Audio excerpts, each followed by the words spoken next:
Good evening, all of you. Very good evening, all.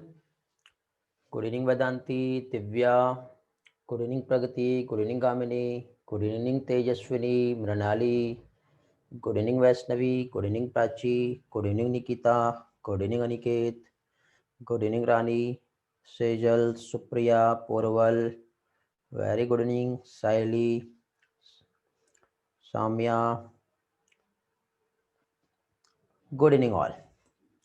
Okay students, तो चलो आज का सेशन हम लोग स्टार्ट करते हैं।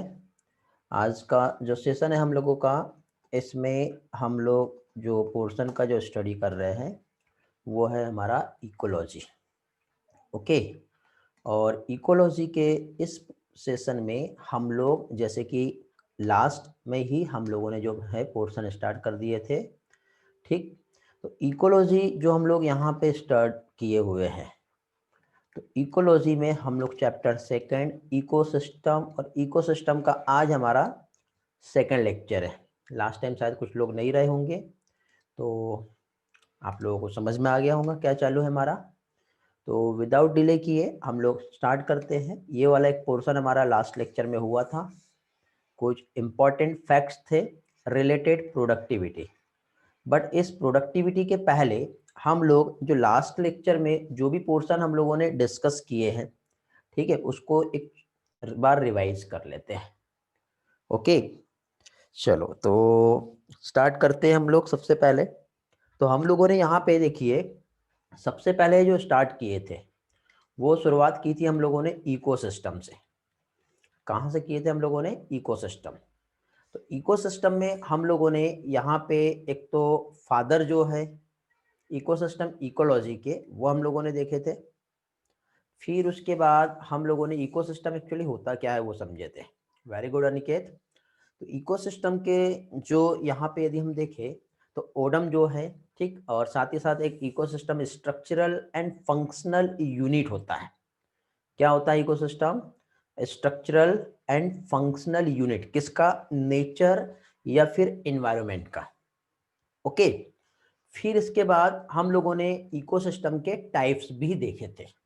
टाइप्स में हम लोगों ने इकोसिस्टम में एक तो टेरेस्ट्रियल इकोसिस्टम, और टेरेस्ट्रियल के साथ ही साथ हम लोगों ने एक्वाटिक इकोसिस्टम जो है ये हम लोगों ने देखे थे। ओके, टेरेस्ट्रियल और एक्वाटिक इकोसिस्टम के बाद फिर हम लोगों ने यहाँ पे इसके एग्जाम्पल्स का भी स्टडी जो है वो हम लोगों ने किए थे। तो यहाँ पे हम लोगों ने जो इकोसिस्टम जो है, जैसे कि टेरेस्ट्रियल मीन्स जो लैंड पे जनरली देखने को मिलता है, तो लैंड पे जो इकोसिस्टम प्रेजेंट होगा, फॉरेस्ट हमने देखे थे, साथ ही साथ ग्रासलैंड, ट्री, ठीक है, मतलब कैसे जहाँ पे एक डिफरेंट टाइप की कम्युनिटी, डिफरेंट टाइप के ऑर्गेनिजम्स वहाँ पे रह रहे हैं, आपस में एक दूसरे के साथ इंटरेक्ट कर रहे हैं, नेचर के साथ भी इंटरेक्ट कर रहे हैं, और इस तरह से एक सिस्टम जो बिल्डअप हो गया वो क्या कहलाता है? इकोसिस्टम कहलाता है। फिर इसी के साथ साथ हम लोगों ने नेक्स्ट यहाँ पे aquatic ecosystem means aquatic life, जो वाटर बॉडीज में जो लाइफ रह रही है, डिफरेंट टाइप के एक्वाटिक जो एनिमल्स या ऑर्गेनिज्म जो वहाँ पे प्रेजेंट है, आपस में जो एक दूसरे के साथ उनका इंटरेक्शंस है, ठीक है, वो फूड के लिए कोई ना कोई किसी पर डिपेंडेंट है, फूड बना रहा है, एनर्जी का फ्लो हो रहा है। तो इस तरह से एक लाइफ लाइन जो है, एक लाइफ स्टाइल जो है वहां पे जो चल रहा है, तो वो एक्वाटिक बॉडी में होगा, तो वो क्या कहलाएगा? Aquatic ecosystem.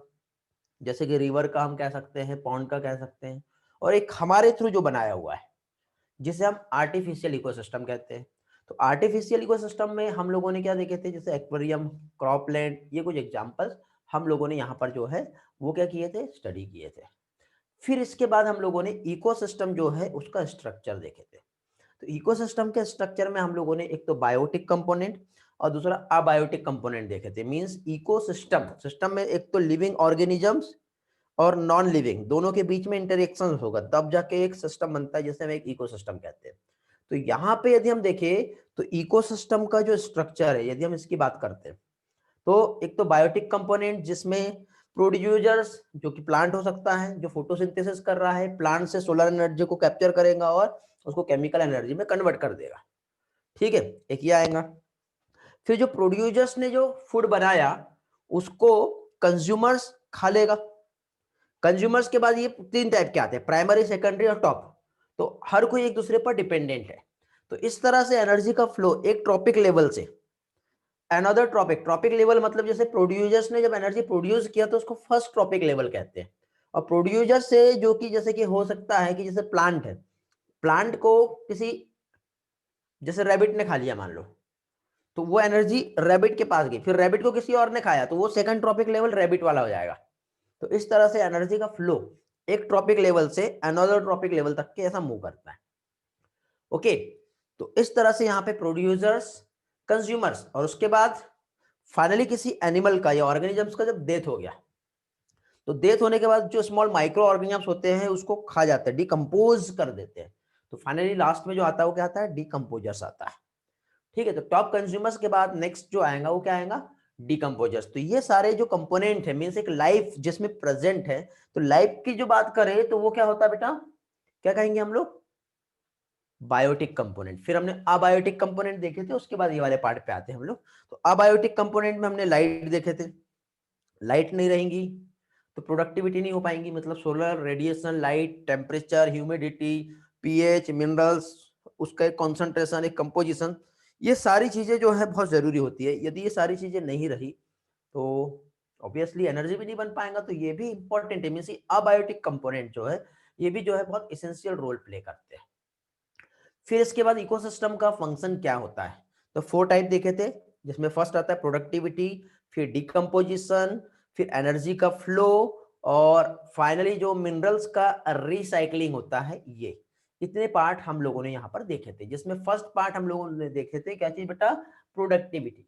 अब प्रोडक्टिविटी पे भी हम लोगों ने कंसेप्ट समझे थे कि प्रोडक्टिविटी मतलब एक प्रोड्यूसर जो है फोटोसिंथेसिस के थ्रू अपना फूड जो है वो प्रोड्यूस कर पा रहा है, तो वो कैसे प्रोड्यूस करेगा।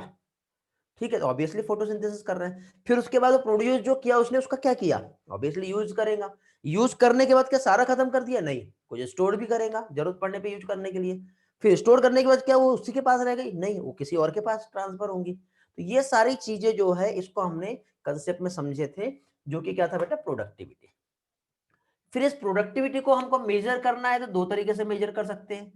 ठीक है, एक तो बाय वेट हम मेजर कर सकते हैं, बाय एनर्जी हम मेजर कर सकते हैं। वेट के अकॉर्डिंग ग्राम और एनर्जी के अकॉर्डिंग किलो कैलोरी में। ओके, तो gram per metre square per year, kilo calorie per metre square per year. इस तरह से यहां पर प्रोडक्टिविटी कितना आया, इस चीज को हम लोगों ने क्या किए थे, मेजर किए थे। फिर मेजरमेंट के बाद फाइनली जो प्रोडक्टिविटी होती है, तो एक्चुअल जो प्रोडक्टिविटी होती है वो 2 टाइप की होती है। एक जो सबसे पहले बना जिसको प्राइमरी कहेंगे, फिर प्राइमरी का यूटिलाइज करने के बाद किसी और के पास जब बनेगा जिसको सेकेंडरी कहेंगे। तो प्राइमरी जो कि प्लांट बना रहा है, सेकेंडरी जो कि कंज्यूमर्स के पास बन रहा है। तो ये जो प्रोडक्टिविटी है प्रोड्यूसर्स के थ्रू जो फॉर्म हो रही है, तो इसमें भी ग्रॉस और नेट आता है, और सेकेंडरी में भी ग्रॉस और नेट सेकेंडरी प्रोडक्टिविटी आती है। तो ग्रॉस प्राइमरी प्रोडक्टिविटी जिसे जीपीपी से रिप्रेजेंट करते हैं, टोटल कितना फोटोसिंथेसिस हुआ, कितना ग्राम वहां पे फूड बना फोटोसिंथेसिस के थ्रू, इस टाइप की प्रोडक्टिविटी को क्या कहते हैं बेटा, ग्रॉस प्राइमरी प्रोडक्टिविटी कहते हैं। कल देखे थे हम लोगों ने ये वाला पार्ट। फिर इसके बाद नेट प्राइमरी प्रोडक्टिविटी पे हम आए, तो यहां पे हम लोगों ने क्या देखे थे कि जितना एनर्जी उसने बनाया, लेकिन वो एनर्जी से बनाया ऐसा थोड़ी कि स्टोर करने के लिए बनाया होगा, क्या करेगा वो सारा एनर्जी को यूज करेगा, यूटिलाइज करेगा, फिर कहीं ना कहीं वो उसे क्या कर देगा बेटा, ट्रांसफर कर देगा, उसका मेटाबॉलिज्म होगा, तो वो उसमें कितना यूज कर ले रहा, मीन्स वहां पे रेस्पिरेशन करेगा, तो रेस्पिरेटरी प्रोसेस होगा, मेटाबॉलिज्म वहां पे होंगी, तो वो जो बची उसके बाद वो कहलाती है नेट प्राइमरी प्रोडक्टिविटी, जो हमारे लिए रहेंगी, जो कंज्यूमर के लिए रहेंगी। ठीक है, समझ में आ गया, तो ये हो गया। फिर इसके बाद अब कंज्यूमर ने उसको, उस एनिमल मतलब उस प्रोड्यूसर्स को खा लिया जहां से प्राइमरी प्रोडक्टिविटी बनी है, तो अब ये खाया तो इसके पास एनर्जी बन रही है, तो उसने लेने के बाद उसको तोड़ा, जो भी किया उससे कितना एनर्जी निकाला, तो वो क्या कहलाएगा बेटा, ग्रॉस सेकेंडरी प्रोडक्टिविटी। फिर उसने भी यूज कर लिया और कुछ बचा देगा जो आगे के ट्रॉपिक लेवल के पास ट्रांसफर होंगी, तो वो जो है वो क्या कहलाएगा, नेट सेकेंडरी प्रोडक्टिविटी। समझ में आ गया, ये हम लोगों ने लास्ट लेक्चर्स में हम लोगों ने स्टडी किए थे। बेटा लियांशु के पास प्रॉपरली ऑडियो नहीं आ रहा है ऐसा मैसेज आया है, क्या सभी लोगों के साथ सेम प्रॉब्लम आ रही है, रिस्पॉन्स करेंगे जल्दी से। Sorry, all is clear now. Ishwari proper है, पल्लवी नो, अद्वैत नो, मृणाली, प्रगति, अनिकेत, साइली, सुप्रिया। बेटा लियांशु आपके साथ प्रॉब्लम है, ठीक है। चलो तो स्टार्ट करते हैं आगे का पोर्शन। मींस यहाँ पे इसी के जस्ट बाद हम लोगों ने जो ग्लोबल नेट प्राइमरी प्रोडक्टिविटी जो है एनपीपी, इसका हम लोगों ने एक स्टडी किए थे। यहाँ पे एनपीपी क्या है बेटा? एक अवेलेबल बायोमास जो कंजप्शंस टू द हेटेरोट्रॉप्स, ठीक है। तो यहाँ पे देखिए मैंने कल जो इसके बाद जो स्टडी जो मैंने टीच किया था, हम लोगों ने स्टडी किए थे यहाँ पर, तो इसमें हम लोगों ने देखे थे क्या चीज, जो भी हमारा ग्लोबल, ठीक है, नेट प्राइमरी प्रोडक्टिविटी की हम बात करें, हमारे कंप्लीट बायोस्फीयर में जो होती है वो होती है कितने टन्स बताया था बताओ? 120 बिलियन टन्स, 170 बिलियन टन्स। लेकिन ये हमारे बायोस्फीयर में देखिए, बायोस्फीयर में हमारा सबसे ज्यादा जो पार्ट जो रहता है वो है हमारा ओशियन का, और उसके बाद रिमेनिंग जो बचेगा वो हमारा टेरेस्ट्रियल लैंड का हो जाएगा। समझ गए? तो 170 बिलियन टन्स में ओशियंस में यदि हम देखें तो 55 बिलियन टन्स जो है वो ओशियन में चली गई।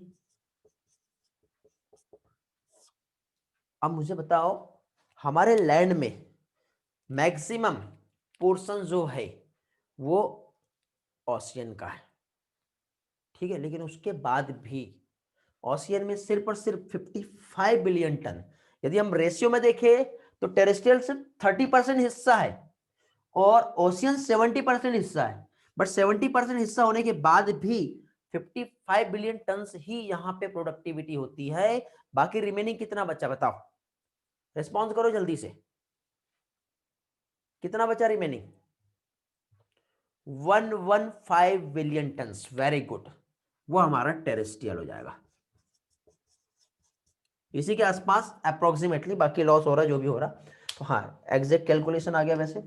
तो अब देखिए ओशियन में प्रोडक्टिविटी लॉ होने कम होने का क्या कारण है, क्या रीजन है, कोई बता सकता है? यहां पे बेटा कुछ लिमिटिंग फैक्टर्स है जो काम करते हैं। आपको याद होगा जब मैंने फोटोसिंथेसिस पढ़ाया था उस टाइम पे भी आपको लिमिटिंग फैक्टर्स के बारे में जो है कुछ पार्ट समझाया हूं। तो कुछ लिमिटिंग फैक्टर्स है जो ओशियन में काम करते हैं, जिसकी वजह से इसका जो प्रोडक्टिविटी जो होता है वो कम होता है। पहली चीज तो डीप ऑफ द ओशियन में क्या नहीं पहुंच पाएगा बताओ जल्दी से? यार रिस्पॉन्स तो तभी लगेगा ऐसा लग रहा है हम पढ़ रहे हैं। Very good Ishwari, great. Liyanshu good, Aniket great. Light सबसे बड़ा लॉ ऑफ लिमिटिंग फैक्टर होता है, क्योंकि डेप्थ ऑफ द ओशियन में लाइट जो है जितना चाहिए उतना नहीं पहुंच पाएगा, तो ऑब्वियसली प्रोडक्शन जो है फोटोसिंथेसिस का रेट डिक्रीज हो गया, और रेट डिक्रीज होने की वजह से क्या होगा? प्रोडक्टिविटी कम हो गई, पहली चीज। सेकंड, न्यूट्रिएंट्स की भी यदि हम बात करें तो न्यूट्रिएंट भी जो है बेटा लॉ ऑफ लिमिटिंग फैक्टर जो है यहां पे होता है, जिसकी वजह से ओशियन का फाइनली जो ग्लोबल नेट प्राइमरी प्रोडक्टिविटी जो होता है वो सबसे ज्यादा एरिया होने के बाद भी 55 बिलियन टन्स ही यहां पे हो पाता है। समझा क्या रीजन हो सकते हैं? ओके। और प्रोडक्टिविटी को यदि हम देखें तो प्रोडक्टिविटी जो है ये एक्सप्रेस हम कर सकते हैं जो होती है दो तरीके से। कौन कौन से 2 पॉइंट्स है वो? एक तो हम लोग वेट के टर्म में एक्सप्रेस कर सकते हैं, और दूसरा हम इसे एनर्जी के टर्म में एक्सप्रेस कर सकते हैं। तो वेट के टर्म में हम इसे एक्सप्रेस करेंगे तो क्या आएगा बेटा? एग्जाम में आपको इस तरह से भी आता है, ग्राम मीटर -2 ईयर -2, ठीक है। -2 या -1? -1 आएगा, समझे?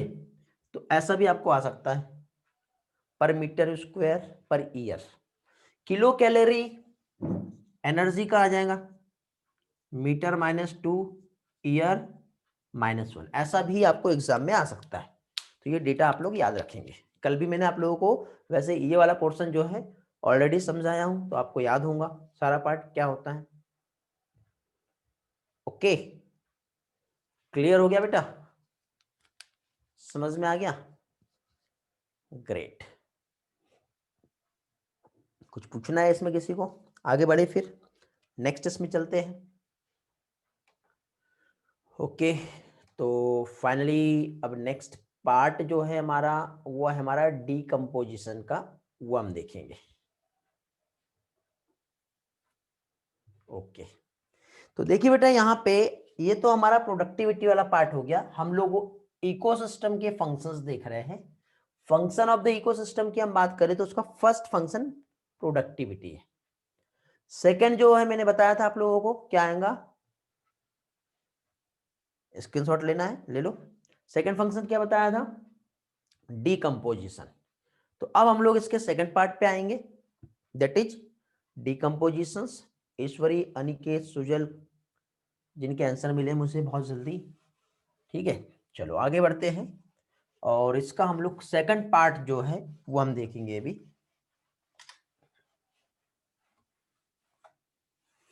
फंक्शन ऑफ द इकोसिस्टम, जिसमें अभी हम लोग यहां पर डीकंपोजिशन जो है ये हम समझेंगे।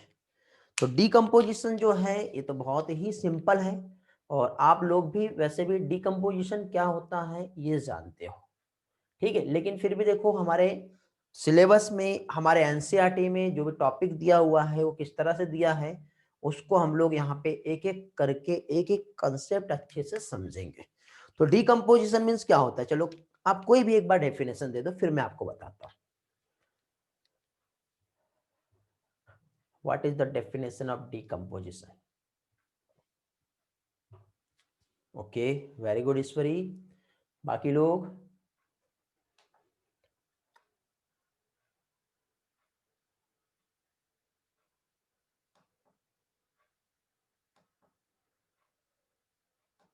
बाकी लोग, अनिकेत, मानो, बस इतने लोग आंसर देंगे? सिंपल बेटा, सिंपल टर्म में यदि हम समझे तो डीकंपोजिशन मींस डिकेइंग, आप ऐसा बोल दे रहे हो, बट इसका परफेक्ट मीनिंग ये नहीं होगा। वेरी गुड, श्रुति का आंसर सही आया। डीकंपोजिशन को सिंपल टर्म में हम कह सकते हैं ब्रेक डाउन। और किसका ब्रेकडाउन बेटा? एक कॉम्प्लेक्स कंपाउंड जो है, इस कॉम्प्लेक्स कंपाउंड का ब्रेकडाउन हो रहा है किसमें? सिंपल फॉर्म में। ठीक है, तो एक कॉम्प्लेक्स ऑर्गेनिक मैटर जो है, क्या चीज? एक कॉम्प्लेक्स ऑर्गेनिक मैटर जो है इसका एक सिंपल ऑर्गेनिक या फिर इनऑर्गेनिक भी हो सकता है। ठीक है, तो सिंपल इनऑर्गेनिक सब्सटेंसेस में क्या हो जाएगा बेटा? सिंपल इनऑर्गेनिक सब्सटेंसेस में ब्रेकडाउन हो रहा है। इस फिनोमिना को डीकंपोजिशन कहते हैं। ओके, और डीकंपोजिशन जो होता है बेटा ये बहुत ही इंपॉर्टेंट प्रोसेस होती है और इसमें भी जनरली 4 टाइप की मेन प्रोसेस आती है। अब वो कौन सी है 4 स्टेप्स वो हम देख लेते हैं, जिसमें सबसे पहले बेटा डीकंपोजिशन का फर्स्ट पॉइंट इसमें आता है फ्रेगमेंटेशन। क्या आएगा? फर्स्ट फ्रेगमेंटेशन आ रहा है। फ्रेगमेंटेशन के बाद नेक्स्ट यहां पे यदि हम देखें तो लीचिंग आता है। लीचिंग के बाद नेक्स्ट यहां पे हम देखें तो जो माइक्रोबियल एक्टिविटी होती है, एंजाइमेटिक एक्टिविटी होंगी, मींस क्या कहेंगे उसे हम? कैटाबॉलिज्म हम कहेंगे। कैटाबॉलिज्म आता है क्योंकि ब्रेक डाउन की बात हो रही है बेटा। और उसके बाद फाइनली लास्ट में क्या आएगा बेटा? मिनरलाइजेशन। ये 4 स्टेप्स जो है ये है बेटा डीकंपोजिशन का। ठीक है, important steps, the process of the decomposition, fragmentation, leaching, catabolism and mineralisation. Step by step यहां पे हम वन बाय वन एक एक पार्ट को समझेंगे। जिसमें सबसे पहले हम लोग यहां पर फर्स्टली क्या चीज देखेंगे बेटा, फ्रेगमेंटेशन क्या होता है। तो फ्रेगमेंटेशन मींस डायरेक्टली हमें नाम से समझ में आता है क्या होगा बेटा, ब्रेकडाउन। तो यहां पे स्मॉल क्या कह सकते हैं, इनवर्टिब्रेट्स, ठीक है, जिसे हम कहते हैं डेट्रिटिवर्स, जिसमें आता है अर्थवॉर्म, ठीक है। तो डेट्रिटिवर्स जो है जैसे कि अर्थवॉर्म क्या करेंगे, डेट्रिटस जो होता है उसको स्मॉल पार्टिकल्स में ब्रेक कर देगा। तो अब जब डेट्रिटस को स्मॉल पार्ट में ब्रेक कर रहा है अर्थवॉर्म, तो इस फिनोमिना को क्या कहेंगे, छोटे छोटे टुकड़े फ्रेगमेंट कर दिया उसने, तो ऑब्वियसली क्या कहलाएगा, फ्रेगमेंटेशन कहलाएगा। तो फ्रेगमेंटेशन में यहां पे एक क्या कह सकते हैं हम, ऑर्गेनिजम्स, जिसको सिंपल टर्म में क्या कहेंगे बेटा, डेट्रिटिवर्स आएगा, ठीक है। तो यहां पे क्या है बेटा, डेट्रिटिवर्स जो है, एग्जाम्पल जैसे अर्थवॉर्म, ठीक है, ये क्या कर रहा है, इसका क्या रोल है, ये सिंपली एक डेट्रिटस को स्मॉल पार्टिकल्स में कन्वर्ट कर रहा है। तो यहां पे ये डेट्रिटस हो गया, यहां पे अर्थवॉर्म आया और इसने इसको स्मॉल पार्टिकल में तोड़ दिया, कन्वर्ट कर दिया, ठीक है, ब्रेक कर दिया। क्या किया इसने, यहां पर इसको ब्रेक कर दिया। तो जब स्मॉल पार्टिकल्स में ब्रेक हुआ तो इस प्रोसेस को क्या कहेंगे बेटा, इस प्रोसेस को कहते हैं फ्रेगमेंटेशन, जो कि फर्स्ट स्टेप होता है डीकंपोजिशन का। ठीक है, क्लियर हो गया, बहुत ही इजी है बेटा ये, ठीक है। स्टेप बाय स्टेप हम चलेंगे, कंसेप्ट को समझेंगे, और जो भी पढ़ा रहा हूं कोशिश करना कि अभी के अभी क्लास के क्लास में याद हो जाए, क्योंकि आप खुद समझते हो कि आपका खुद का वर्कलोड जो है बहुत हाई है, और आप लोगों के पास जो है एक्स्ट्रा का टाइम जो है शायद नहीं मिल रहा होगा। ठीक, आज बहुत स्ट्रेंथ दिख रही है मुझे, तो क्या बात है, कहाँ से आए बेटा, आज बहुत सारे लोग दिख रहे हैं, 64 स्टूडेंट दिख रहे हैं मुझे, ग्रेट। चलो बहुत बढ़िया, अच्छा लगता है, आप इवोल्यूशन से बोर हो गए होंगे इसलिए गायब हो गए थे, अभी न्यू चैप्टर स्टार्ट करते सारे के सारे आ गए, है ना, ऐसे कुछ है। गौरव, और कौन नया नया दिख रहा है, अमन, आप भी बहुत दिनों के बाद दिख रहे हो, कहाँ थे बेटा अमन इतने दिनों से, और कौन है, बाकी तो सब है ऑलरेडी।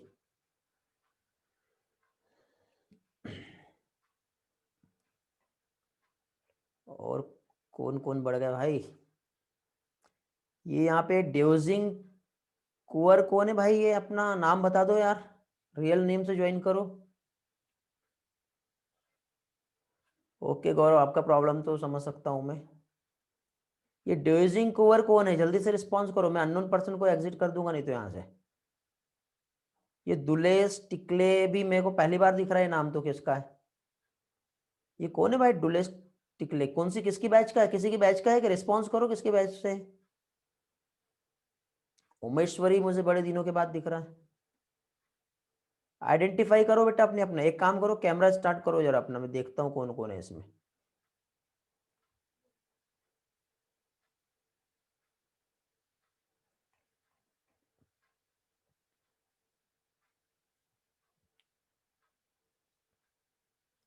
सभी लोग अपने अपने कैमरे स्टार्ट कर दो। ओके, तो चलो जितने भी आप लोगों को इंस्ट्रक्शंस दिए हैं आप लोग फॉलो करोगे, तो फाइनली हम डिकम्पोजिशन का नेक्स्ट प्रोसेस हम देखेंगे, मीन्स लीचिंग क्या होता है। लीचिंग मीन्स देखिए बेटा एक ऐसा प्रोसेस, अब देखिए ऑब्वियसली जब ये स्मॉल पार्टिकल्स में ये कन्वर्ट हो गया, तो इसमें से जो इनऑर्गेनिक न्यूट्रिएंट्स जो रहेंगे वो वाटर में सॉल्युबल रहेंगे, तो कुछ पार्टिकल्स डिजोल्व हो जाएंगे और कुछ डिजोल्व नहीं होंगे। तो ऐसे इनऑर्गेनिक न्यूट्रिएंट जो वाटर में डिजोल्व होते हैं और डिजोल्व होने के बाद जो हमारा प्रेसिपिटेट होते हैं, जैसे कि फॉर एग्जांपल हमारी अर्थ का ये सरफेस है इतना सारा, तो ये हमारा जो है ये क्या हो गया बेटा, ये सॉइल पार्टिकल्स, ठीक है। तो यहाँ पे फ्रेगमेंटेशन का प्रोसेस तो हो गया, लेकिन फ्रेगमेंटेशन की प्रोसेस होने के बाद फाइनली क्या होगा, बहुत सारे सब्सटेंसेस जो है इस तरह से डिजोल्व होने के बाद एक डीप ऑफ द सॉइल जो है यहाँ पे जाके इसके प्रेसिपिटेट बन जाते हैं, क्या बन जाएगा इसका, यहाँ पे डिप में पहुंच जाएगा, ठीक, और जनरली ये सॉल्ट के फॉर्म में रहेगा, ठीक है, अनअवेलेबल सॉल्ट।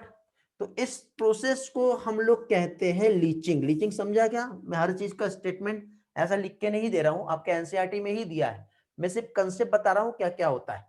और ये चैप्टर रटने वाला नहीं है, समझने वाला है। और ये जो डेफिनेशन है इतना भी समझा दिया तो ऐसे आप ड्राइंग करके रख लीजिए, वही एनसीईआरटी में साइड में आपको ऐसे ही याद हो जाएगा। लीचिंग क्या बेटा? एक ऐसा प्रोसेस जिसमें वाटर सॉल्युबल इनऑर्गेनिक सब्सटेंसेस जो है वो क्या होंगे, go down into the soil, ठीक है, सोयल हॉरिजॉन में जैसे ही गए और उसके बाद प्रेसिपिटेट बन जाएंगे, ठीक है। हाँ, लीचिंग मींस हम कह सकते हैं प्रेसिपिटेट जो सॉल्ट के फॉर्म में रहेगा, जो अनअवेलेबल रहेगा, ठीक है, पार्टिकल्स, जो क्या कहलाता है, लीचिंग कहलाता है। कैटाबोलिज्म तो बेटा आप लोगों ने, सभी लोगों ने रेस्पिरेशन पढ़े हो, और रेस्पिरेशन में हम लोगों ने ग्लाइकोलाइसिस पढ़े हैं। ग्लाइकोलाइसिस में क्या देखे थे बेटा हमने, एक कॉम्प्लेक्स कंपाउंड उसका ब्रेकडाउन हो गया, समझे। तो यहां पे देखिए ये जो प्रोसेस होता है ये टोटल एंजाइमेटिक एक्शन है, एंजाइम की बेस में, ठीक है, एंजाइम की वजह से जब कोई प्रोसेस होगा और एंजाइमेटिक ब्रेकडाउन जब होगा सब्सटेंस का, तो enzymatic breakdown of the substances, इस फिनोमिना को कैटाबोलिज्म कहेंगे। कैसे? जैसे ग्लूकोज जब कन्वर्ट होता है ग्लूकोज 6 फॉस्फेट में, तो वहां पे एक एंजाइम इन्वॉल्व होता है जिसका नाम है हेक्सोकाइनेज, समझे। तो जब एंजाइम्स की हेल्प से जब हो रही तो वो क्या कहलाएगा बेटा, वो कैटाबोलिज्म। अब देखो यहां पे हम इस डेट्रिटस के रिस्पेक्ट में हम समझते हैं, तो क्या होता है बेटा, कुछ बैक्टीरिया और कुछ फंगस, क्योंकि डीकंपोजिशन की प्रोसेस पढ़ रहे हैं ना हम लोग, तो डीकंपोजिशन में क्या होगा, डीकंपोज्ड हो रहा है, तो कुछ बैक्टीरिया और कुछ फंगस क्या कर रहा है बेटा, कुछ एंजाइम सिक्रेट करते हैं। सिक्रेट करने के बाद ये जो डेट्रिटस है इसका वहां पर क्या होगा, ब्रेकडाउन होगा। ब्रेकडाउन कैसे होने वाला है, सेम सिंपल, ये मैंने टर्म जो लिखा, सिंपल इनऑर्गेनिक सब्सटेंसेस में। तो जब यहाँ पे इस कॉम्प्लेक्स ऑर्गेनिक मैटर को, मतलब किसको, डेट्रिटस को, कहा ये डेट्रिटस, तो इस डेट्रिटस में जब बैक्टीरिया और फंगस के थ्रू सिक्रेट हुआ एक एंजाइम, ठीक है, इस एंजाइमेटिक एक्शन की वजह से ब्रेकडाउन हुआ, और ब्रेकडाउन होने के बाद ये किस में कन्वर्ट हो गया बेटा, एक सिंपल इनऑर्गेनिक सब्सटेंस में। किसमें? सिंपल इन ऑर्गेनिक सब्सटेंसेस में। तो इस फिनोमिना को कैटाबॉलिज्म कहते हैं। कुछ भी कॉम्प्लिकेटेड नहीं है, सिंपल टर्म है, इतना ही आएगा एग्जाम में यदि पूछा भी जाता है तो, ठीक है। एग्जाम में आपको ये देंगे भी तो या तो आपको डेफिनेशन देंगे और 4 ऑप्शंस दे दिया जाएगा, या फिर एक ऑप्शन दिया जाएगा उसकी डेफिनेशंस बना दी जाएंगी और कुछ एग्जांपल्स। यदि इस पोर्शन से यदि क्वेश्चन आना भी है तो ऐसे ही क्वेश्चन आएंगे, इसके बाहर नहीं जाएंगे, ठीक है, समझ में आ गया। तो ये हो गया कैटाबॉलिज्म। अब नेक्स्ट प्रोसेस कौन सी होगी बेटा, मिनरलाइजेशन, ठीक है। तो मिनरलाइजेशन क्या होगा बताइए, क्या हो सकता है बेटा मिनरलाइजेशन, क्या लगता है आपको, क्या कहेंगे हम लोग, रिस्पॉन्स करेंगे। एकदम सिंपल और इजी टर्मिनोलॉजी है, इसलिए मैं चाहता हूं कि आप लोग ही इसके आंसर करें, बाकी मैं हूं यहां पे समझाने के लिए।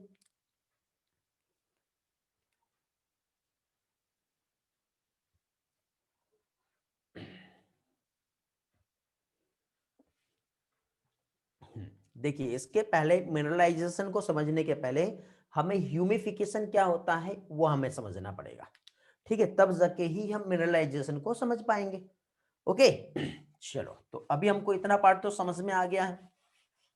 अब इसके बाद नेक्स्ट स्टेप जो होती है क्या आएगी बेटा, ह्यूमिफिकेशन। पहले तो ह्यूमिफिकेशन क्या होगा वो हमें समझना पड़ेगा। तो यहां पे देखिए बेटा, ह्यूमिफिकेशन और मिनरलाइजेशन जो होता है दोनों भी हमारे उसी सॉइल पार्टिकल्स जो है वहीं पर ये प्रोसेस हो रही है, ठीक है। लीचिंग तो अंदर चला गया बेटा, तो वो अंदर जाने के बाद कोई प्रोसेस नहीं हो रही, ये नहीं समझना। अपर जो टॉप लेयर जो होती है वहां पर ही यहाँ पे प्रोसेस होती है। तो इसमें ह्यूमिफिकेशन मीन्स एक्युमुलेशन होता है, ठीक है। क्या देख रहे हैं अभी हम लोग यहाँ पर, humification. Humification means accumulation of dark colour एक सब्सटेंसेस जिसे कहते हैं ह्यूमस। जो कि हाईली रेजिस्टेंस होता है। ठीक है, क्या चीज, ह्यूमस जब एक्युमुलेट होगा तो इस ह्यूमस के एक्युमुलेशन को ह्यूमिफिकेशन कहते हैं। ह्यूमस क्या होता है, तो ये एक डार्क कलर का एमॉर्फस सब्सटेंसेस है और ये हाईली रेजिस्टेंस होता है माइक्रोबियल एक्शन से। क्यों, क्योंकि देखिए बेटा, हम लोगों ने यहाँ पे क्या किए, सबसे पहले तो ये एक हो सकता था कि ये ऐसा प्लांट होगा, ये प्लांट की जो झाड़ पत्ती हम कह सकते लीव्स जब फॉल हुई, फॉल होने के बाद इस तरह से हमारे जो अर्थ की जो बॉटम जो है यहाँ पे जाके इस तरह से सेटल हो गई। सेटल होने के बाद यहाँ पे माइक्रोबियल एक्शन हुआ होगा। ठीक है, जब यहाँ पे कंप्लीट इस तरह से हो गया होगा तो इसमें क्या चीज बेटा, सबसे पहले इसका फ्रेगमेंटेशन हुआ। फ्रेगमेंटेशन होने के बाद कुछ सब्सटेंसेस का यहाँ पे लीचिंग हो गया, कुछ सब्सटेंसेस का यहाँ पे माइक्रोबियल एक्शन हुआ होगा, और माइक्रोबियल एक्शन होने के बाद इसका फाइनली कैटाबॉलिज्म हो गया। फिर इसके बाद कुछ सब्सटेंस यहाँ पे एक्युमुलेट हो गए, जिसे हम क्या कहेंगे, ह्यूमिफिकेशन। अब यहाँ पे ये जो ह्यूमस फॉर्म हुआ है वो एक डार्क कलर का एमॉर्फस सब्सटेंस होता है बेटा। और ये जो डार्क कलर का एमॉर्फस सब्सटेंस जो होता है, ये क्या होता है बेटा, अब देखो ऑलरेडी माइक्रो ऑर्गेनिज्म ने ये सारे कंपोनेंट को डिस्ट्रॉय कर दिए, कंप्लीटली ब्रेक कर दिए, तो उसके बाद और पार्टिकल ब्रेक हो पाएगा क्या, नहीं। तो वो कहलाता है ह्यूमस, जो कि माइक्रोबियल एक्शन से रेजिस्ट होगा। तो highly resistance to microbial action, ये डायरेक्टली आपका बेटा एमसीक्यू का क्वेश्चन है। ठीक है, तो highly resistance to microbial action क्या होता है, ह्यूमस होता है। और इस तरह से ये जो डिकम्पोजिशन का जो प्रोसेस हो रहा है वो धीरे धीरे होता है, ऐसा नहीं कि एकदम से आपने लीफ को फोल्ड किया और खत्म हो गया, ऐसा नहीं होता। तेजस्विनी बेटा, ह्यूमस क्या होता है समझ में आ गया। तो ये प्रोसेस का रेट जो रहेगा क्या होगा, स्लो होगा। ठीक, लेकिन इसमें से देखिए कुछ इनऑर्गेनिक मटेरियल्स जो है जब वो रिलीज हो जाते हैं, इनऑर्गेनिक न्यूट्रिएंट्स, तो उस प्रोसेस को मिनरलाइजेशन कहते हैं। मिनरलाइजेशन को क्या कहेंगे बेटा, release of inorganic nutrients.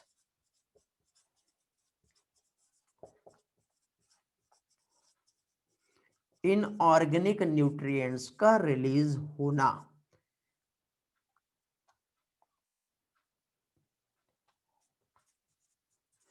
This phenomena is known as mineralisation. Okay, Tejaswini को समझ में आ गया है, वेरी गुड, ओके ग्रेट। किसी का कुछ डाउट है भी, समझा सारी चीजें। फ्रेगमेंटेशन में क्या हुआ, डेट्रीवोरस ने पार्टिकल्स, फाइन पार्टिकल्स के फॉर्म में क्या किए, उसे कन्वर्ट कर दिए। ठीक है, फिर उसके बाद हम लोगों ने क्या देखे बेटा, लीचिंग देखे। लीचिंग में हम लोगों ने क्या कंसेप्ट समझे, लीचिंग में हम लोगों ने देखे बेटा कि जो वाटर सॉल्युबल सब्सटेंसेस थे वो एकदम से नीचे आ गए, क्या है, डीप ऑफ द बॉटम में। बॉटम होने के बाद मतलब deep layer of the soil में एक प्रेसिपिटेट के फॉर्म में वो जाके क्या हो गया बेटा, एक्युमुलेट हो गया, वो क्या कहलाया, लीचिंग। फिर इसमें देखिए डेट्रिटस जो था, डेट्रिटस को यदि हम देखें तो इसमें इसके दो पार्ट्स हम कह सकते हैं। डेट्रिटस जो है उससे एक तो ह्यूमस बन रहा है और दूसरा कार्बन डाइऑक्साइड और H2O बन रहा है। देखो यहाँ पे मैं आपको थोड़ा सा ये कंफ्यूज कर रहा हूँ, तो यहाँ पे मैं आपको उस कंसेप्ट को समझाता हूं। देखिए हम लोगों ने यहाँ पे डेट्रिटस देखे, डेट्रिटस का यहाँ पे डिकम्पोजिशन हो रहा है, मीन्स यहाँ पे क्या हो रहा है, ब्रेक डाउन हो रहा है डेट्रिटस। तो डेट्रिटस जब ब्रेक डाउन होगा इसका, तो डेट्रिटस ब्रेक होने के साथ ही साथ यहाँ पे क्या होगा बेटा, इस तरह से ये दो टाइप में कन्वर्ट होगा, जिसमें से एक तो ह्यूमस बनता है। क्या बनेगा बेटा, जिसमें से एक तो ह्यूमस बनेगा। ह्यूमस का फॉर्मेशन होना डेट्रिटस से, इस फिनोमिना को ह्यूमिफिकेशन कहते हैं, ये वाला प्रोसेस। साथ ही साथ इसमें से बेटा CO2 और H2O रिलीज हो जाएगा। क्या हो गया बेटा, यहां से CO2 और H2O रिलीज हो जाएगा, तो इस प्रोसेस को मिनरलाइजेशन कहते हैं। अब आपको इस फ्लो चार्ट से अच्छे से कंसेप्ट क्लियर हो जाएगा कि मिनरलाइजेशन और ह्यूमिफिकेशन में बेसिक सा डिफरेंस क्या है। क्लियर हो गया बेटा, मिनरलाइजेशन और ह्यूमिफिकेशन होता क्या है, अब अच्छे से क्लियर हो गया होगा। कुछ लोगों को प्रॉब्लम आ रहा था थोड़ी देर पहले, ओके ग्रेट। हाँ, अब देखिए डेट्रिटस मतलब क्या होता है बेटा, डेट्रिटस क्या होता है बताओ, कोई बता सकता है डेट्रिटस क्या है। कोई भी बोले, स्क्रीनशॉट लेना है ले लो।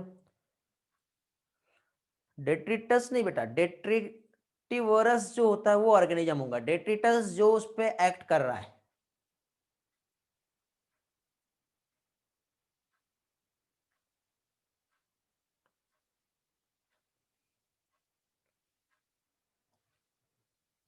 हो गया। Lag big part of soil, नहीं बेटा।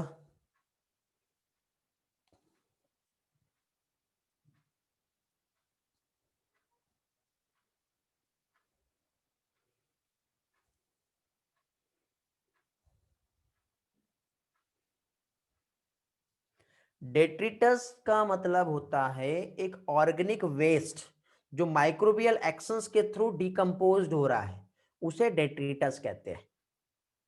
ठीक है, हाँ। वेस्ट ऑफ डेब्रिस, स्नेहा का आंसर आया है, हमेरा का भी सेम आंसर आया था बेटा। Dead plant and animal, decaying part, very good. Advait ने भी सेम आंसर दिया था बेटा, ग्रेट। तेजस्विनी का भी आंसर आया था, अनिकेत का भी आंसर आया था। ठीक है, अभी जिसका डाउट था समझ में आ गया बेटा डेट्रिटस क्या होता है। ओके, उसके बाद यहाँ पे ये जो फाइनली ह्यूमस बना, ये कैसा बेटा, डार्क कलर का एमॉर्फस सब्सटेंसेस है जो कि हाईली रेजिस्टेंस होता है माइक्रोबियल एक्शंस के थ्रू। ओके, अब यहाँ पे हम लोग जो है क्या चीज बेटा, इसमें क्या देखेंगे कि कुछ फैक्टर्स है जो हेल्प करते हैं डिकम्पोजिशन की प्रोसेस को, जो कि एक तो ज्यादा होगा या फिर कम होगा। तो कौन कौन सी कंडीशन है जिसमें जो फैक्टर्स है जो अफेक्ट करते हैं डिकम्पोजिशन की प्रोसेस को, वो हम देखेंगे अभी। Okay, factor affecting decomposition. अब आपको ही बताना है बेटा ऐसी कौन कौन सी कंडीशन बनेंगी जिसमें डिकम्पोजिशन बहुत ज्यादा होता है, ऐसा कौन कौन सा कंडीशन रहेगा जिसमें डिकम्पोजिशन जो है वो क्या बेटा बहुत कम होगा। तो पहली चीज तो बेटा क्या कह सकते हैं हम लोग, डेट्रिटस जो है उसका केमिकल नेचर जो है, डेट्रिटस का कैसा है, ये सबसे ज्यादा मायने देता है। ठीक है, हम लोग जो है क्या देख रहे हैं, फैक्टर। तो पहली चीज तो केमिकल नेचर जो है डेट्रिटस का, ये मायने देता है डिकम्पोजिशन की प्रोसेस फास्ट या स्लो होंगी। अब जैसे केमिकल नेचर की हम बात करें तो यदि हम देखिए कि ये डेट्रिटस जो है ये रिच रहेगा लिग्निन से। ठीक है, लिग्निन कंपोनेंट बहुत ज्यादा है इसके पास, लिग्निन के साथ या फिर काइटिन जो है, टेनिन या फिर सेलुलोस बहुत ज्यादा है, तो उसका डिकम्पोजिशन रेट जो रहेगा वो कम रहेगा। देखो डी में मैं इस तरह से बना रहा हूं, समझ जाना। तो रिच रहेगा लिग्निन से, लिग्निन के साथ ही साथ सेलुलोजिक मटेरियल जो है ये बहुत ज्यादा है। सेलुलोज के साथ ही साथ हम क्या कह सकते हैं बेटा, जैसे काइटिन हो गया, टेनिन हो गया, यदि इससे बहुत ज्यादा रिच है तो उस टाइम पे डिकम्पोजिशन रेट जो है वो बहुत कम रहेगा। फर्स्ट प्रोसेस समझ गए। सेकंड बेटा, यदि इसमें नाइट्रोजनस कंपाउंड बहुत ज्यादा है तो नाइट्रोजनस कंपाउंड का ज्यादा होना ये क्या करता है बेटा, डिकम्पोजिशन की प्रोसेस को बढ़ा देता है। ठीक है, नाइट्रोजनस कंपाउंड यदि ज्यादा प्रेजेंट है तो रेट ऑफ डिकम्पोजिशन क्या होगा बेटा, यहां पे बढ़ जाएगा। Very good. वाटर जो है बेटा, वाटर सोल्यूबल कंपोनेंट यदि प्रेजेंट है, नेक्स्ट पॉइंट यदि हम देखें तो क्या चीज, वाटर सोल्यूबल कंपोनेंट। ठीक है, तो वाटर सोल्यूबल कंपोनेंट जो है ये क्या करेंगे, ऑब्वियसली वाटर में सोल्यूबल है।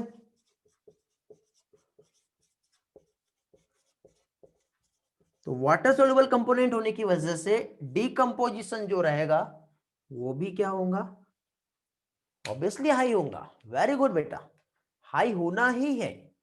ठीक है, इसके साथ साथ टेम्परेचर, टेम्परेचर की भी यदि हम बात करें तो टेम्परेचर भी बहुत ज्यादा रोल प्ले करता है। ये तो पहला हो गया बेटा हमारा केमिकल कंपोजिशन, और सेकंड जो है टेम्परेचर। एक ऑप्टिमम टेम्परेचर पे माइक्रोबियल एक्टिविटी जो है वो जनरली बहुत ज्यादा होती है। तो डिकम्पोजिशन हाई कब होगा?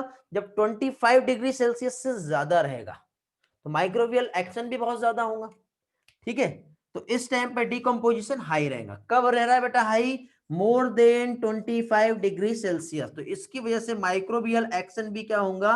हाई होगा। ये सारे शॉर्टकट लिख के रखना बेटा, नहीं तो आपको बाद में समझेंगे नहीं। तो ये भी जो है बेटा, जितना ज्यादा माइक्रोबियल एक्टिविटी होंगी उतना ज्यादा डिकम्पोजिशन होगा, जितनी कम माइक्रोबियल एक्टिविटी होंगी उतना कम डिकम्पोजिशन होगा। और एक और इंपॉर्टेंट फैक्टर है जिसे हम कहते हैं moisture. Optimum moisture decomposition rate जो है नॉर्मल रहेगा। यदि मॉइस्चर कंटेंट ज्यादा होता है या फिर मॉइस्चर कंटेंट कम होता है, ठीक है, तो डिकम्पोजिशन कम हो जाता है। मतलब ऑप्टिमम मॉइस्चर पे डिकम्पोजिशन बहुत ज्यादा होगा। मॉइस्चर बढ़ गया, मॉइस्चर कम हो गया, नो, डिकम्पोजिशन रेट कम हो गया। ठीक है, इस गलत फहमी में नहीं रहना कि मॉइस्चर जो है उसके ज्यादा होने से अफेक्ट होता है। मॉइस्चर का ऑप्टिमम होना, ठीक है, ऑप्टिमम मॉइस्चर जो है क्या करता है? ऑप्टिमम मॉइस्चर जो है वो डिकम्पोजिशन को बढ़ा देता है। लेकिन यदि मॉइस्चर हाई होगा या फिर मॉइस्चर लो होगा, तो उस टाइम पे डिकम्पोजिशन का रेट जो है कम हो जाएगा। समझ में आ गया बेटा डिकम्पोजिशन को क्या क्या चीजें अफेक्ट कर रही है? हेलो। इसके बाद एक और है ऑक्सीजन, जिसको एरेशन कहते हैं। तो ऑक्सीजन जितना ज्यादा होगा, एरोबिक माइक्रोबियल एक्शन ज्यादा होगा, क्योंकि एरोबिक माइक्रो ऑर्गेनिजम्स वहां पे ग्रो करेंगे, सरवाइव करेंगे। और एरोबिक माइक्रो ऑर्गेनिजम्स यदि ग्रो किए तो क्या होगा? डिकम्पोजिशन ज्यादा होगा। तो एरोबिक और एनारोबिक, ठीक है, ये दोनों भी होता है। तो यहाँ पे एक्टिविटी जो माइक्रो ऑर्गेनिजम्स की रहती है, अब कहां लिखूं मैं ये वाला पार्ट? ये किसी को स्क्रीनशॉट लेना है क्योंकि हटाना पड़ेगा, लेना है? ठीक है, ले लो। पहले मैसेज आ गया आपका तो वाह। शॉर्टकट याद रखना बेटा क्या बता रहा हूं, नहीं तो आप बोलोगे कि सर ये शॉर्टकट क्या लिखे है। अभी नोट करके रख लेना साइड में।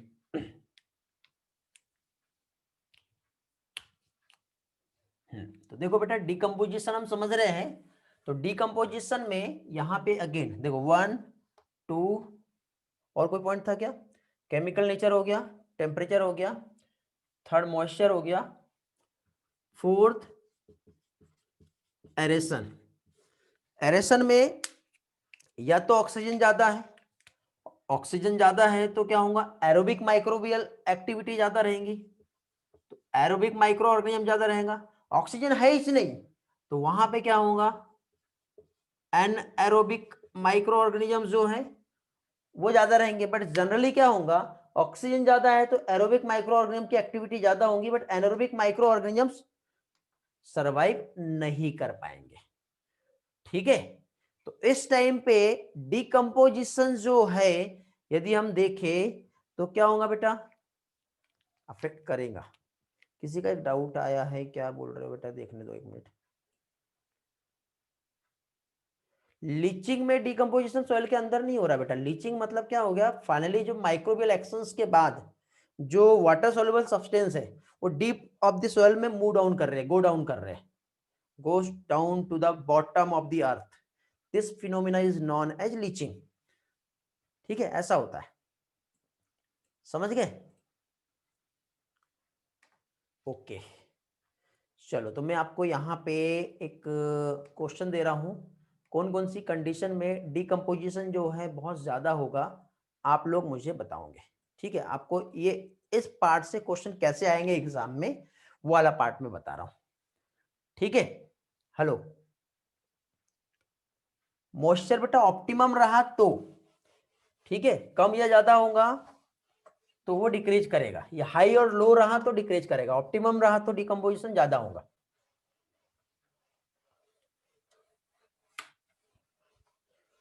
समझ में आ गया क्या बताया मैंने आप लोगों को? क्लियर हो गया ना सारे पॉइंट्स? किसी को कुछ पूछना है इसमें? क्योंकि मैं एक क्वेश्चन पूछ रहा हूं जिसका आंसर आप लोग देंगे मुझे। Okay, no doubt, great. तो अब देखिए यहाँ पे 4 ऑप्शंस में आप लोगों को दे रहा हूं। पहली चीज तो लो टेम्परेचर, लो टेम्परेचर के साथ ही साथ एरेशन, ये हो रहा है।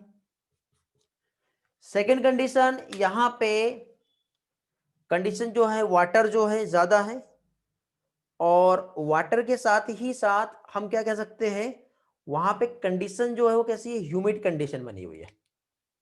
ठीक है, वाटर ज्यादा है एंड ह्यूमिड कंडीशन है। यहां पे टेम्परेचर कम है और एरेशन बहुत हो रहा है।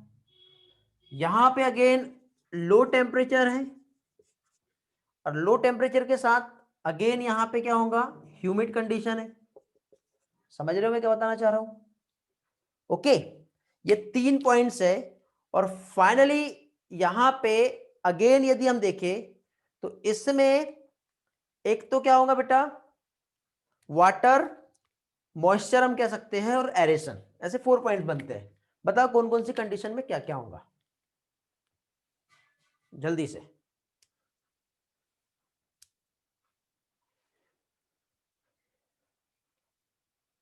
ऑप्शन नहीं बनाना है, ऐसी कंडीशन दे दिया मैंने। लो टेम्परेचर पे डिकम्पोजिशन ज्यादा होगा या फिर कम होगा, रिस्पॉन्स करेंगे जल्दी से। इसमें कम हो रहा है, एरेशन में डिकम्पोजिशन ज्यादा हो रहा है। जितना ऑक्सीजन उतना डिकम्पोजिशन, जितना कम टेम्परेचर, जितना ऑक्सीजन उतना ज्यादा डिकम्पोजिशन, जितना लो टेम्परेचर उतना कम डिकम्पोजिशन। वाटर और ह्यूमिड कंडीशन, ऑब्वियसली ये दोनों भी कंडीशन से डिकम्पोजिशन बढ़ जाता है। लो टेम्परेचर कम हो जाएगा, ह्यूमिड बढ़ जाएगा। आगे कुछ भी दे सकते हैं, यहाँ पे एरेशन डाल दो और इसके साथ कोई भी एक ऐड कर दो। ठीक है, हाई टेम्परेचर डाल सकते हैं। तो एक कंडीशन में बढ़ रहा है और एक कंडीशन में कम हो रहा है, ऐसे आपको ऑप्शंस बना के क्वेश्चंस आ सकते हैं। ठीक है, तो रेडी रहूंगी इन क्वेश्चंस के लिए। ओके, क्लियर हुआ? अब यहाँ पे एक क्वेश्चन जो है, हाँ हाई टेम्परेचर नहीं ऐड किया था ना, हाँ यहाँ पे हाई टेम्परेचर और उसके साथ एरेशन ले लो। ओके, चलो नेक्स्ट, इसके बाद अभी हम लोग यहाँ पे एक डिफरेंस समझ लेते हैं। और डिफरेंस मींस ऐसा कि जैसे डेट्रीटिवर्स और डिकम्पोजर्स दोनों में क्या डिफरेंस होता है। तो डेट्रीटिवर्स जो होते हैं हमेशा एक एनिमल होगा, और डिकम्पोजर्स जो है हमेशा एक माइक्रो ऑर्गेनिजम्स होगा। पहला डिफरेंस एग्जाम में पूछा जा सकता है, याद रखना है। और डिकम्पोजर्स और डेट्रीटिवर्स, तो डेट्रीटिवर्स जो है वो डेट्रीटस को खाएगा, इंजेस्ट करता है, देन उसको डाइजेस्ट कर रहा है। लेकिन माइक्रो ऑर्गेनिजम्स क्या करता है, वो एक एंजाइम सिक्रेट करके, एक्स्ट्रा सेलुलर एंजाइम रहेंगे और बाहर से उसको तोड़ रहा है, डिग्रेड कर रहा है। समझे? तो कभी कभी डेट्रीटिवर्स और डिकम्पोजर्स क्या होता है, इसमें आप लोगों को एग्जाम्पल या फिर इस तरह से क्वेश्चंस आ सकते हैं। जैसे डेट्रीटिवर्स में अर्थवॉर्म आता है, और डिकम्पोजर्स जो रहेंगे उसमें फंगस, बैक्टीरिया, ये आ सकते हैं। लियांशु रिपीट करना चाह रहा है, ठीक है बेटा लियांशु आपके लिए रिपीट कर रहा हूं। यहाँ पे मैं आप लोगों को 2 टर्म्स जो है वो समझा रहा हूं। एक तो डेट्रीटिवर्स क्या होते हैं और डिकम्पोजर क्या होते हैं, और दोनों में डिफरेंस क्या होते हैं। तो डेट्रीटिवर्स हमेशा एक एनिमल होगा, जैसे कि अर्थवॉर्म हमने देखे, और यहां पे हमेशा एक माइक्रो ऑर्गेनिजम्स आएगा। ओके, डेट्रीटिवर्स जो है वो क्या कर रहे हैं बेटा, इंजेस्ट कर रहे हैं डेट्रीटस को। तो यहां पे इंजेशन होगा किस चीज का, डेट्रीटस का, किसमें, डेट्रीटिवर्स में। और माइक्रो ऑर्गेनिजम्स जो है यहां पे क्या होगा बेटा, जो भी जो केमिकल कंपाउंड्स है, मतलब एक केमिकल्स रिलीज करेगा जिसे हम एंजाइम कहते हैं, तो एंजाइम्स की वजह से वो सब्सटेंस जो है वो क्या होगा, डिग्रेड होगा। तो यहाँ पे एंजाइमेटिक एक्शंस की वजह से फाइनली सब्सटेंस जो है उसका ब्रेकडाउन होगा। यहाँ पे अर्थवॉर्म आता है, यहाँ पे माइक्रोब्स, ये तो मैंने आपको पहले ही बता दिया। ठीक है, तो इस तरह से यहाँ पे जनरली ये जो है ये प्रोसेस होती है। क्लियर हो गया बेटा? रिस्पॉन्स करेंगे? Okay, great. सुजल, ईश्वरी, मृणाली, अनिकेत। चलो, तो डिकम्पोजिशन अभी हम लोगों ने यहाँ पे देख लिए। इसमें क्या क्या इसके फैक्टर्स हुए वो हमने देखे जो अफेक्ट करते हैं। एरोबिक कंडीशन है, केमिकल कंपोजिशन है, टेम्परेचर है, सॉइल मॉइस्चर है, ये सारी चीजें जो है हम लोगों ने यहाँ पे समझ लिए हैं। ठीक है, अब इसमें देखो डिकम्पोजिशन को लेकर के आपके एनसीईआरटी ने एक पिक्चर्स जो है ये शेयर की है। मैं एनसीईआरटी ही ले लेता हूँ आप लोगों को समझाने के लिए, ताकि आपको वो वाला पोर्शन जो है अच्छी तरह से समझ में आ जाए। स्क्रीनशॉट लेना है? स्क्रीनशॉट नहीं लिए बेटा? ठीक है, 1 मिनट, स्क्रीनशॉट ले लो।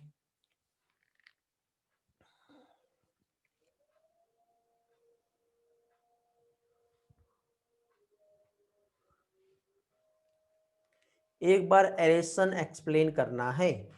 एरेशन का मतलब होता है बेटा, जैसे कि एरेशन मतलब एरोबिक कंडीशन।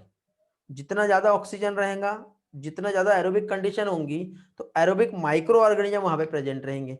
और एरोबिक माइक्रो ऑर्गेनिजम्स रहेंगे या फिर ऑक्सीजन की प्रेजेंस में क्या होता है, ब्रेकडाउन होता है। जैसे हम लोगों ने ग्लाइकोलाइसिस पढ़े, समझे? तो ऑक्सीजन की प्रेजेंस में या फिर एरेशंस की वजह से क्या होता है, डिकम्पोजिशन रेट जो है बहुत फास्ट हो जाता है। बस ये सिंपल है, कुछ भी नहीं है इसमें। ओके, चलो, तो अभी देखिए यहाँ पे आपका एनसीईआरटी जो है उसने एक डायग्राम जो है हमारे साथ जो शेयर किया है वो मैं आप लोगों से शेयर करता हूँ। इसमें हम डिकम्पोजिशन का प्रोसेस कैसे होता है ये समझ लेते हैं। तो देखिए बेटा, यहाँ पे आप लोगों को जो पिक्चर्स दिखाई दे रही है, इस पिक्चर्स में आपको यहाँ पे, ठीक है, क्या दिख रहा है बेटा? जैसे कि सपोज यहाँ पे ये एक ट्री है, मैंने जैसे थोड़ी देर पहले आपको बताया था। ट्री की सबसे पहले लीफ जो है ये फॉल हुई, ठीक है। तो ट्री जो है जो कि कहाँ पे, सॉइल में ग्रो किया। फिर ग्रीन लीव्स जो है फॉल हुई इन द ग्राउंड। ग्राउंड में फॉल होने के बाद फाइनली क्या हुआ बेटा, इसमें से कुछ चीजें जो है, जो भी इंसेक्ट थे या कोई भी एनिमल्स, उनके थ्रू वो खा ली गई, ईट कर ली गई। ठीक है, तो न्यूट्रिएंट्स और एनर्जी जो है इस तरह से यहाँ से फूड साइकिल की हेल्प से वो आगे बढ़ जाएगी। तो इस तरह से देखो, ये एक एनिमल्स है जो कुछ खा रहा है, लेकिन बाकी सारी चीजें छोड़ देगा वो। छोड़ने की वजह से अब फाइनली देखो, यहाँ पे कुछ न्यूट्रिएंट जो है उसका लीचिंग होगा। मतलब वहां पे क्या हो गया, leach into soil by the chemical action. तो यहाँ पे देखिए, इसका यहाँ पे क्या हो गया, लीचिंग हो गया। मींस फाइनली ये जो है, ये जो भी न्यूट्रिएंट है इस तरह से अंदर ऑर्गेनिक रिच सॉइल जो है ये अंदर चले गए। इसी तरह से यहाँ पे कुछ पार्ट जो है, यदि हम देखें तो उसमें कुछ डिकम्पोज हुआ। तो ये देखो, इस तरह से मशरूम आपको दिख रही है, मतलब ये फंगस है, तो ग्रो कर रही है, तो इसको न्यूट्रिएंट चाहिए। तो ये जो लीफ है, इस लीफ से इसने न्यूट्रिएंट लिया, देन इसका ग्रोथ हो गया।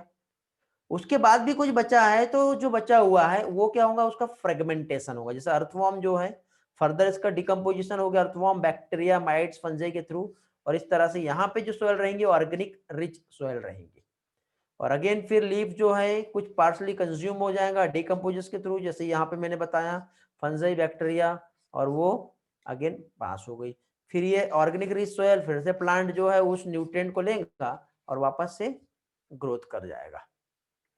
तो इस तरह से यहाँ पे होता है। डायग्राम स्टार्टिंग से बताना है, डिस्कनेक्ट हो गया था। ओके बेटा, वेट, जस्ट वेट, समझा दे रहा हूं मैं। यहाँ पे क्या हुआ, यहाँ पे बेटा देखिए, जो कंसेप्ट मैंने आप लोगों को समझाया, कोई भी देखिए, जैसे कि सपोज ये हमारे अर्थ सरफेस है, इस अर्थ सरफेस पे एक कोई प्लांट जो है ग्रो कर रहा है। प्लांट जब ग्रो कर रहा है तो ऑब्वियसली इस प्लांट को न्यूट्रिएंट चाहिए जो यहाँ से सोइल से लेगा। ठीक है, तो ये यहाँ पे कैसे आएंगे, तो ये रिसाइकल हो रहा है। प्लांट ग्रो करने के बाद जब उसका लीफ फॉल होगा, तो लीफ फॉल होने के बाद यहाँ पे इसका डिकम्पोजिशन भी स्टार्ट हो गया है, और साथ ही साथ कुछ एनिमल्स जो है उसको खाना भी चालू कर दिया है। तो कुछ इंसेक्ट और एनिमल्स के थ्रू वो क्या हुआ, उसको उन्होंने खा लिए। खाने के बाद फाइनली कुछ न्यूट्रिएंट्स जो रहेंगे वो उसका लीचिंग हो जाता है, इस तरह से डीप ऑफ द सॉइल में चला जाएगा। कुछ क्या है, जैसे फंगस जब ग्रो कर रही है, फंगस या बैक्टीरिया होगा तो उसको कंज्यूम कर लिए जाएंगे। रिमेनिंग कुछ एनिमल्स के थ्रू जो है, अर्थवॉर्म जो है फर्दर उसको डिकम्पोज करता है, और इस तरह से ऑर्गेनिक रिच सॉइल जो यहाँ पे बन जाती है। तो यहाँ पे क्या होगा, ये सॉइल में जितने भी न्यूट्रिएंट्स है, वापस से ऐसे ही एक दूसरा प्लांट आएगा, वो प्लांट फिर से ग्रो करेगा, तो उसको यहीं से तो न्यूट्रिएंट मिलेंगे और वापस से ये इस तरह से रिसाइकल हो जाता है और ये प्रोसेस कंटिन्यू इसी तरह से चलते रहती है। ठीक है बेटा, समझ में आ गया। तो आज हम लोगों ने यहाँ पे सिर्फ और सिर्फ डिकम्पोजिशन को ही समझे हैं, ठीक, क्योंकि नया टॉपिक अभी मैं यहाँ स्टार्ट करूँगा तो फिर कोई फायदा नहीं मिलेगा। ओके, 10 मिनट है वैसे हमारे पास, तो किसी के कोई डाउट है तो आप लोग पूछ सकते हो, otherwise new topic new day से ही हम स्टार्ट करेंगे और उसमें हम कंप्लीट करेंगे। ओके, किसी के भी कोई डाउट है तो आप लोग मुझसे पूछ सकते हो, otherwise you can leave now. Next class की प्रिपरेशन करो, नेक्स्ट इसमें हम आगे नेक्स्ट पोर्शन को स्टार्ट करेंगे। फिर नेक्स्ट क्लास नहीं है। टेम्परेचर बेटा ऑप्टिमम मींस जैसे कि क्या कह सकते हैं, 24 से लेके 40 डिग्री के आसपास इतना टेम्परेचर जो है होता है।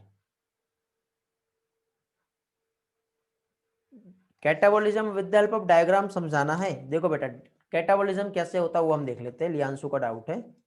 देखिए कैटाबोलिज्म मींस यदि हम देखें तो सपोज यहां पे क्या कह सकते हैं बेटा हम लोग,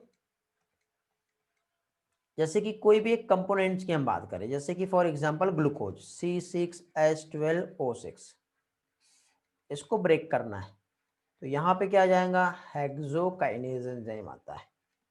ये ग्लूकोज को किस में कन्वर्ट करता है बेटा, ये कन्वर्ट करता है ग्लूकोज 6 फॉस्फेट में। तो ये हेक्सोकाइनेज एंजाइम की हेल्प से ग्लूकोज का क्या हो गया, ब्रेक डाउन हो गया। इस फिनोमिना को कैटाबोलिज्म कहते हैं, समझ गए। फिर यदि हम यहाँ पे इसी पार्ट को देखिए तो जैसे कि फॉर एग्जांपल यहाँ पे डेट्रिटस है, तो डेट्रिटस में क्या हुआ, कुछ माइक्रो ऑर्गेनिजम्स जो थे, फंगस या बैक्टीरिया हो सकते हैं, तो इन माइक्रो ऑर्गेनिजम्स ने सिक्रेट किए कोई एंजाइम। अब ये एंजाइम क्या होगा, जैसे कि सपोज ये डेट्रिटस है तो ये एंजाइम यहाँ पे इस तरह से क्या करेंगे, काम करेंगे और डेट्रिटस को इस तरह से टोटल क्या कर दिया, ब्रेक कर दिया। तो ये एंजाइम्स के थ्रू डेट्रिटस का क्या हो गया बेटा, ब्रेक डाउन हो गया। तो ये डेट्रिटस जो ब्रेक हुआ बेटा एक सिंपल फॉर्म में ब्रेक हो गया है। तो इस सिंपल फॉर्म में जो ब्रेक डाउन होता है ये कहलाता है कैटाबोलिज्म। ओके, समझ में आ गया, क्लियर हो गया। और नेक्स्ट टेस्ट मैंने आप लोगों को समझा दिया हूं क्या है, तो उसके लिए आप रेडी रहो। आपका आज नेक्स्ट क्लास नहीं है तो रिप्रोडक्शन स्टार्ट कर दो और आगे जो संडे का जो टेस्ट होने वाला है उसके लिए भी आप रेडी हो जाओ, ठीक है। चलो तो फिर मिलते हैं फाइनली हम लोग नेक्स्ट लेक्चर में।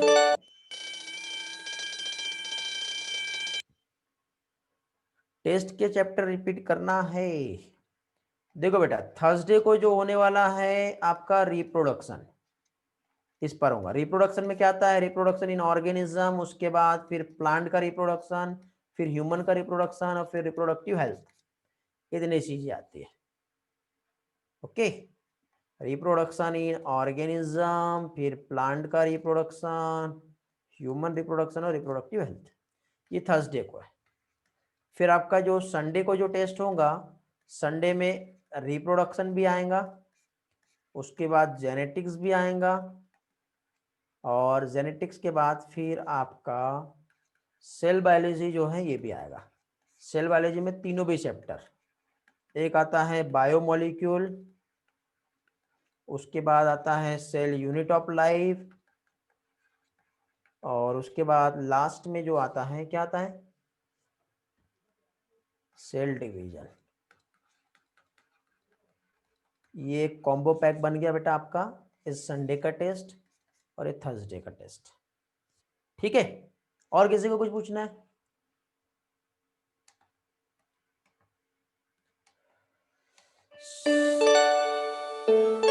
चलो तो मिलते फिर नेक्स्ट लेक्चर में। Thank you, bye bye. सारे लेक्चर तो अपलोड हो गए हैं, आप वहाँ से देख सकते हो, कुछ नहीं देखे होंगे तो अच्छी तरह से रिवाइज करो, बेस्ट स्टडी करो और अपना रिजल्ट बेस्ट दो।